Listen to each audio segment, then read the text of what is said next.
E ainda falando de saúde, né? A gente fez o giro aí pela paralisação dos médicos aqui em Goiânia, essa triste notícia aí dessa bebezinha que faleceu lá em Anápolis.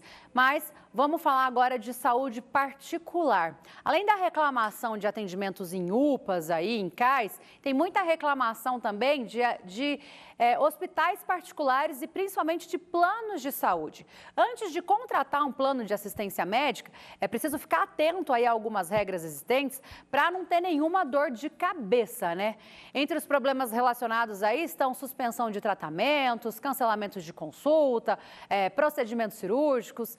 Para tirar todas essas dúvidas, eu recebo ao vivo aqui no estúdio a secretária-geral da Comissão de Direitos da Saúde da OAB, Jéssica Cruvinel Peixoto, que está aqui comigo. Jéssica, bom dia, seja muito bem-vinda.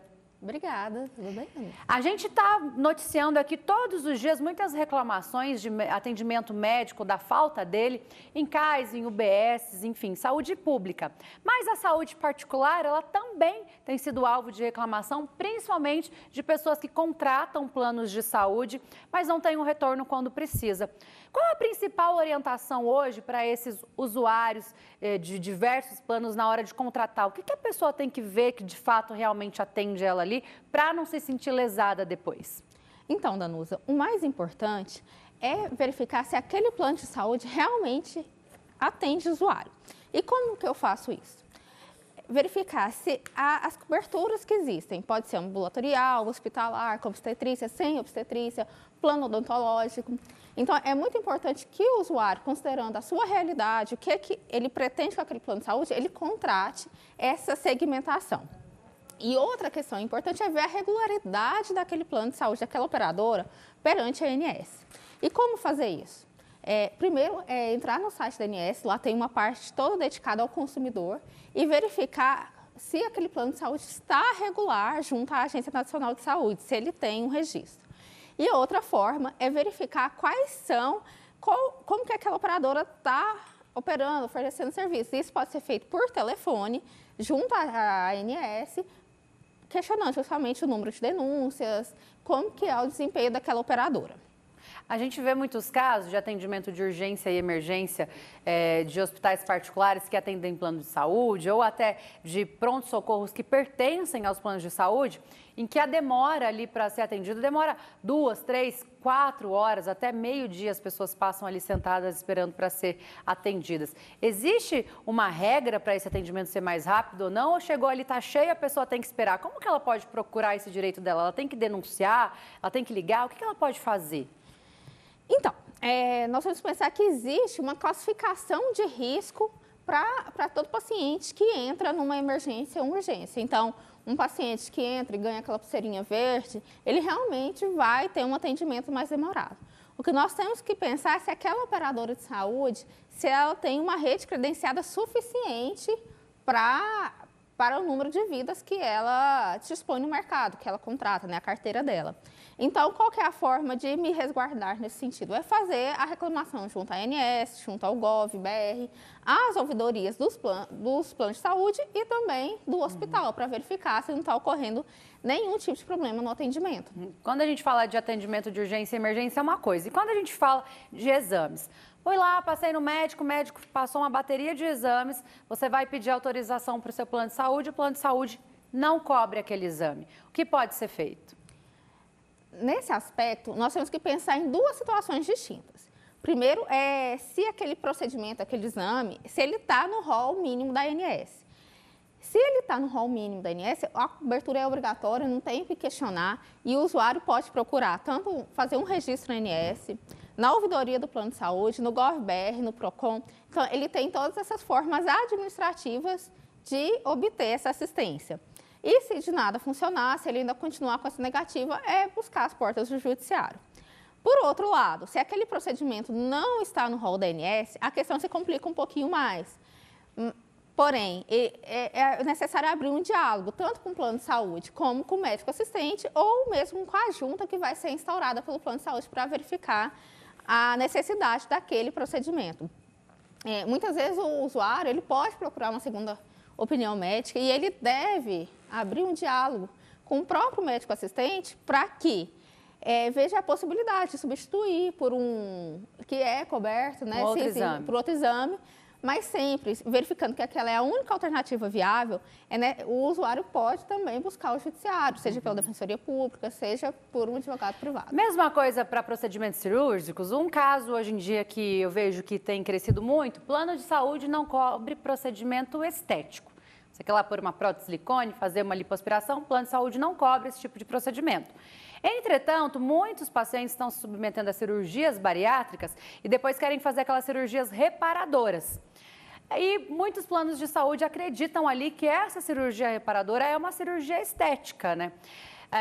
Esses pacientes de bariátrica, do pós-bariátrica, podem recorrer à justiça para tentar essa cirurgia reparadora?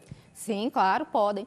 Mas recentemente, no final do ano passado, o STJ decidiu de forma com um recurso repetitivo. E o que isso significa? Que é de observância obrigatória pelos tribunais inferiores. Que a cirurgia bariátrica, ela tem que ser... Bariátrica não, desculpa. A reparadora da bariátrica, ela tem que ser coberta pelo plano de saúde. E que, inclusive, em caso de divergência, se ela é reparadora ou estética, o plano de saúde tem que arcar com a junta médica.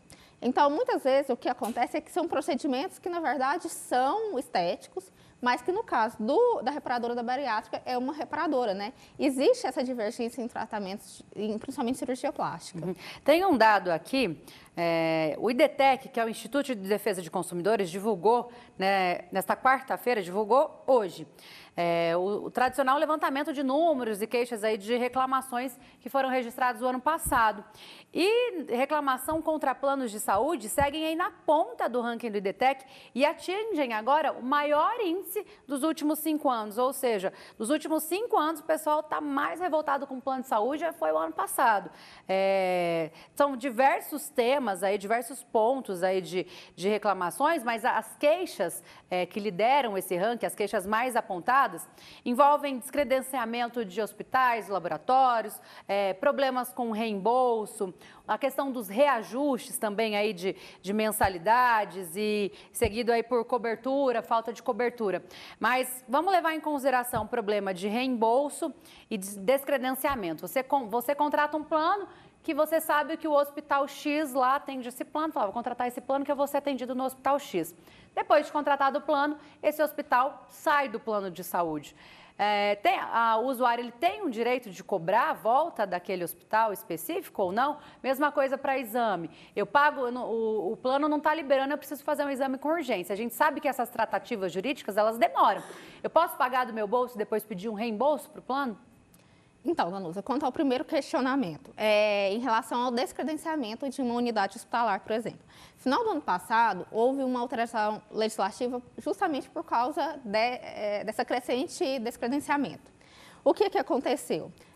Passou a se prever, já existia uma previsão mais ampla, agora ela é mais específica, que o usuário tem que ser avisado, né, notificado pessoalmente, e a operadora tem que comprovar que ela notificou, com prazo de 30 dias de antecedência, de que vai ocorrer esse descredenciamento. Não, o usuário não pode solicitar que aquela unidade hospitalar volte a ser credenciada pelo plano de saúde, mas ele pode exigir que se mantenha, que se realize o credenciamento de uma do mesmo porte, com as mesmas qualificações, certificações de saúde. Quanto ao reembolso, o reembolso, quando se fala de urgência e emergência, ou quando não existe prestador na região de atendimento do plano de saúde, o plano tem que prover esse atendimento. Então, se é urgência e emergência, o usuário pode fazer o seu exame e depois solicitar o reembolso. As condições de reembolso, forma e prazo são previstas em contrato, não existe uma normativa específica. Tá certo, então. Eu falei aqui com a secretária-geral da Comissão de Direito da Saúde, a advogada Jéssica Cruvinel Peixoto, sobre aí os direitos e deveres dos planos de saúde, visto que saúde, gente, é um assunto que é importante para todo mundo, porque a hora que a gente mais precisa é a hora que a gente está debilitado. E claro, se a gente paga, a gente quer ter um retorno, não somente particular, mas público também, porque a saúde é pública, porque a gente paga imposto, então a gente também tem nossos direitos. Muito obrigada, viu, Jéssica, pela participação. Eu que agradeço, Danusa. Bom Boa dia para tarde. você. Bom dia.